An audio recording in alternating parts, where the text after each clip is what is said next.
आज दिल्ली विधानसभा चुनाव में वैलिड वोट्स की गिनती पूरी हो चुकी है और अब ईवीएम की काउंटिंग चल रही है। रुझानों में भाजपा 31 सीटों और आम आदमी पार्टी 21 सीटों पर आगे चल रही है। कांग्रेस को एक सीट पर बढ़त है। नई दिल्ली सीट से अरविंद केजरीवाल, कालकाजी सीट से आतिशी और जंगपुरा से मनीष सिसोदिया पीछे चल रहे हैं। दिल्ली में 5 फरवरी को 70 सीटों पर लगभग 60% मतदान हुआ था।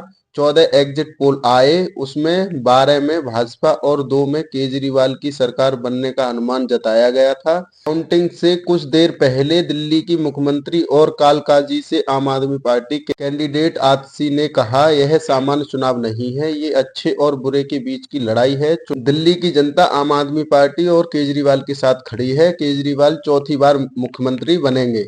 दिल्ली विधानसभा के पिछले 3 चुनावों के मुकाबले इस बार कम वोटिंग हुई है। इस बार लगभग 60% लोगों ने इस बार वोट डाले हैं और साल 2013 में 65% वोटिंग हुई थी, 2015 में 67% वोटिंग हुई थी और 2020 में 62% वोटिंग हुई थी। 2013 में कांग्रेस के समर्थन से आम आदमी पार्टी ने पहली बार सरकार बनाई थी। हालांकि गठबंधन नहीं चला और उसके बाद 2015 और 2020 में हुए चुनाव में आम आदमी पार्टी ने पूर्ण बहुमत के साथ सरकार बनाई थी। जंगपुरा विधानसभा क्षेत्र से आम आदमी पार्टी के उम्मीदवार मनोज सिसोदिया ने कहा, हमें पूरा भरोसा है कि आम आदमी पार्टी की सरकार बनेगी। हमें दिल्ली और बच्चों की शिक्षा के लिए और भी बहुत काम करना है।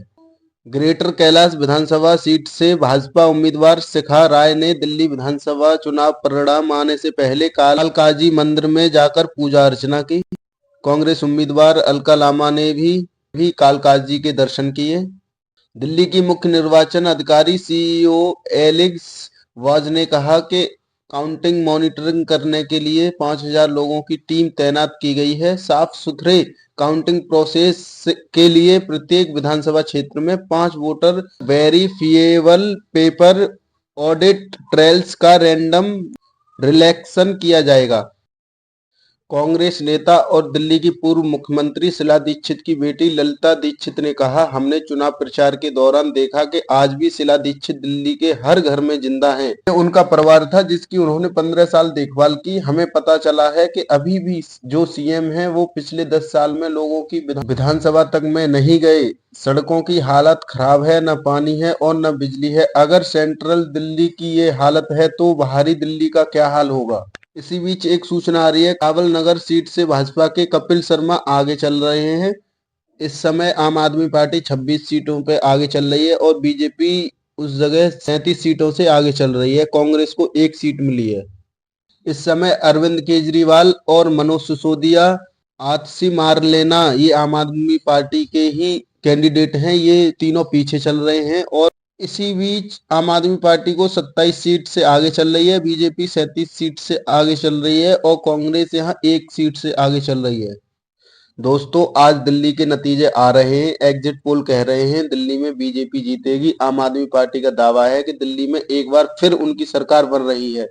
अगर दिल्ली में आम आदमी पार्टी की सरकार लौटती है तो 5 प्रमुख चुनौतियां और असर देखने को मिल सकते हैं। चुनाव जीतकर भी केजरीवाल का सीएम बनना बहुत मुश्किल है। अरविंद केजरीवाल दिल्ली शराब नीति घोटाले में जमानत पर बाहर आए हैं। सुप्रीम कोर्ट से जमानत की शर्तों में ये भी शामिल है कि वे सीएम ऑफिस और दिल्ली सचिवालय नहीं जा सकते। किसी सार्वजनिक मामले से जुड़ी फाइल पर साइन नहीं कर सकते। ऐसा होता है तो बड़ी बेंच उनकी जमानत रद्द कर सकती है। केजरीवाल ने चुनाव से पहले सीएम पद से इस्तीफा देते हुए कहा था, लांछन के साथ कुर्सी तो क्या, सांस भी नहीं ले सकता हूं। अगला दिल्ली चुनाव मेरी अग्नि परीक्षा है। अगर ईमानदार लगूं तो ही वोट देना। सीनियर जर्नलिस्ट दिलवर गोठी कहते हैं कि केजरीवाल जनता की अदालत में जीत भी गए तो फिलहाल उनका सीएम बनना बहुत मुश्किल है। राजनीतिक विश्लेषक रशीद किदवई कहते हैं कि केंद्र और दिल्ली सरकार में मनमुटाव बना रहेगा। केंद्र सरकार ने हाल ही में जो दिल्ली सर्विसेज एक्ट पास किया है उससे दिल्ली सरकार के लिए मुश्किलें बनी रहेंगी। इस कानून के मुताबिक दिल्ली के अफसरों के तबादले या कामकाज के लिए सिफारिश राष्ट्रीय राजधानी लोक सेवा प्राधिकरण करेगा। इनमें 3 मेंबर होते हैं।